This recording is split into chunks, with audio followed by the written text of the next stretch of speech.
तो सबसे पहले डीपीएसपी कहाँ से लिया गया, इंस्पायर कहाँ से है?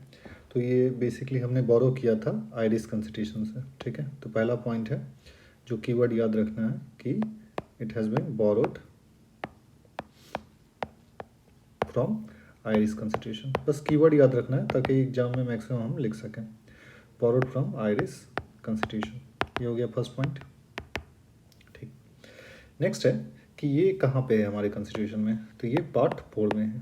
It has been inserted in part 4, ठीक।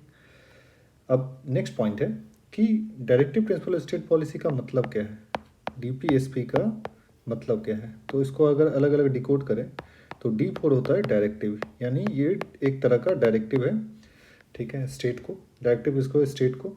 और क्या डायरेक्टिव है, कुछ प्रिंसिपल का। तो डीपीएसपी किस तरह का प्रिंसिपल है, इसमें बेसिकली हम सोशल और इकोनॉमिक जो है राइट सिटीजन को देना चाहते हैं। यानी हमने फंडामेंटल राइट्स के थ्रू उसको पॉलिटिकल राइट्स दे दिया, लेकिन उसके साथ बिना सोशल और इकोनॉमिक राइट्स के पॉलिटिकल राइट्स का कोई मतलब नहीं है। तो डायरेक्टिव है कुछ प्रिंसिपल का, और किसको, स्टेट को। और कब, स्टेट कब इसको फॉलो करेगा, व्हेन वाइल मेकिंग पॉलिसी, जब स्टेट पॉलिसी बनाएगा तो वो इस प्रिंसिपल को दिमाग में रखेगा। उसका अंडरलाइंग प्रिंसिपल होगा सोशल और इकोनॉमिक डेमोक्रेसी को दिमाग में रखते हुए वो अपनी पॉलिसी को क्रिएट करेगा। तो ये डीपीएसपी का मतलब होता है कि कोई भी पॉलिसी अगर स्टेट बनाता है तो उस समय उसको दिमाग में रखना है। तो एक और कीवर्ड है इसके लिए, जैसे डॉक्टर अंबेडकर ने कहा था कि डीपीएसपी क्या है, फंडामेंटल इन गवर्नेंस है। तो ये कीवर्ड एग्जाम में लिखना एसेंशियल होता है, फंडामेंटल इन गवर्नेंस। अगर कोई भी क्वेश्चन आए डीपीएसपी का तो उनसे पूछा गया था कि आप डीपीएसपी, एक तो इन्फोर्सबल है नहीं, तो उनका कहना था कि कोई भी जो स्टेट है वो इसको इग्नोर नहीं कर सकती, स्टेट हैज़ टू कंप्लाई, क्योंकि सिटीजन फिर उसे वोट ही नहीं मिलेगा, ठीक है। तो पहला था डीपीएसपी बोरोड है आयरिश से, दूसरा पॉइंट है कि पार्ट 4 में है, तीसरा पॉइंट है कि डीपीएसपी का मतलब क्या है, और नेक्स्ट पॉइंट है, एक कीवर्ड है कि ये फंडामेंटल इन गवर्नेंस है, ठीक। अब आगे बाकी तो जो डीपीएसपी है वो है, ठीक है। अच्छा, ठीक है। नेक्स्ट है कि डीपीएसपी क्या एक्सपेक्ट करता है स्टेट से, कि स्टेट एक्टिवली रोल प्ले करे। बाकी कुछ डीपीएसपी आप को दिमाग में रखना है जो इम्पोर्टेंट हो जाता है, ठीक है। जैसे आर्टिकल 40 है, 39 है, लेकिन अभी हम ज़्यादा उसको नहीं देखेंगे, अभी फोकस रहेगा कि एग्जाम में कैसे इसको टैकल करें। ये हो गया। बाकी है कि डीपीएसपी जो है इसका कुछ और फीचर है। अगर हम फीचर की बात करें, जैसे फंडामेंटल राइट्स का है तो डीपीएसपी का भी फीचर है, ठीक है। तो पहला फीचर है डीपीएसपी का कि ये सोशल इकोनॉमिक राइट्स प्रोवाइड करता है। दूसरा फीचर है कि ये स्टेट को वेलफेयर स्टेट बनाता है, वेलफेयर स्टेट। नेक्स्ट है कि जो डीपीएसपी है इसमें चाहे वो गांधीयन फिलॉसफी हो, गांधीयन या फिर सोशलिस्ट या फिर लिबरल, इन तीनों के फिलॉसफी को डीपीएसपी इंश्योर करता है कि वो इसमें रहे। नेक्स्ट है कि डीपीएसपी स्टेट को मॉडल बनाता है, स्टेट को मॉडल बनाता है। तो ये कुछ फीचर है डीपीएसपी का।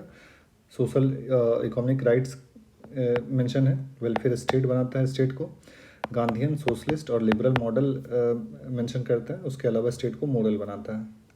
अब नेक्स्ट है कि डीपीएसपी का लिमिटेशन क्या है, लिमिटेशन या क्रिटिसिज्म। तो डीपीएसपी का लिमिटेशन या फिर डीपीएसपी का क्रिटिसिज्म क्या सब है।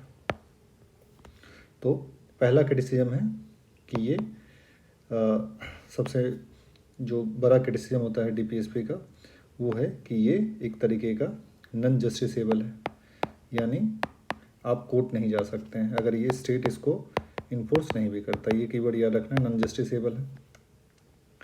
दूसरा क्रिटिसिज्म है कि ये लॉजिकली अरेंज नहीं है, not arrange in logical manner, logical order में नहीं है।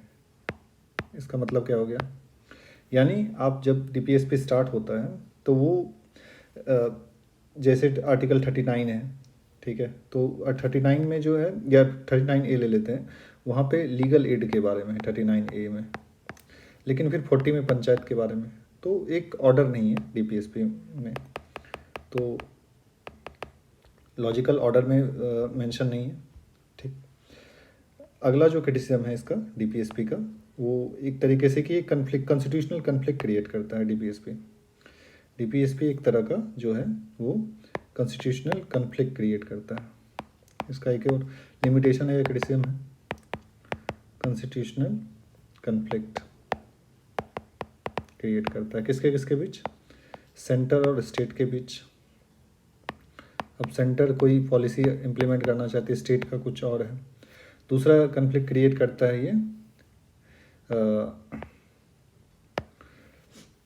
गवर्नर और चीफ मिनिस्टर के बीच।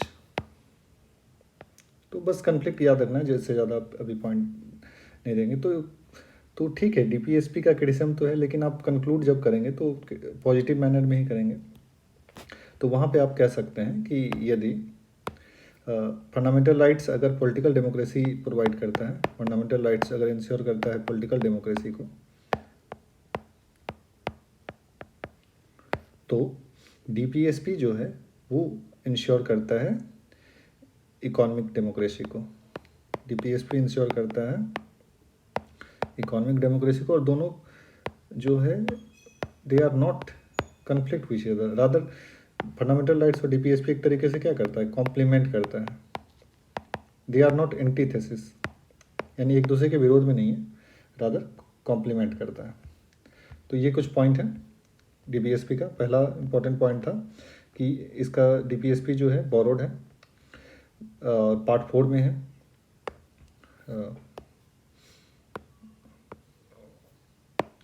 पार्ट 4 में है। उसके अलावा जो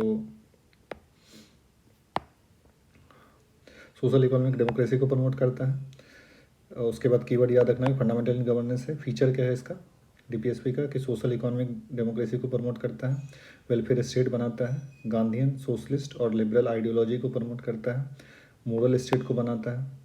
लिमिटेशन क्या है कि जस्टिसेबल नहीं है, आप कोर्ट नहीं जा सकते हैं, लॉजिकली अरेंज नहीं है, कॉन्स्टिट्यूशनल कन्फ्लिक्ट क्रिएट करता है। लेकिन अल्टीमेटली कंक्लूजन क्या रखेंगे कि फंडामेंटल राइट्स जो है वो पॉलिटिकल अगर डेमोक्रेसी को प्रमोट करता है तो डीपीएसपी एक तरीके से इकोनॉमिक डेमोक्रेसी को प्रमोट करता है।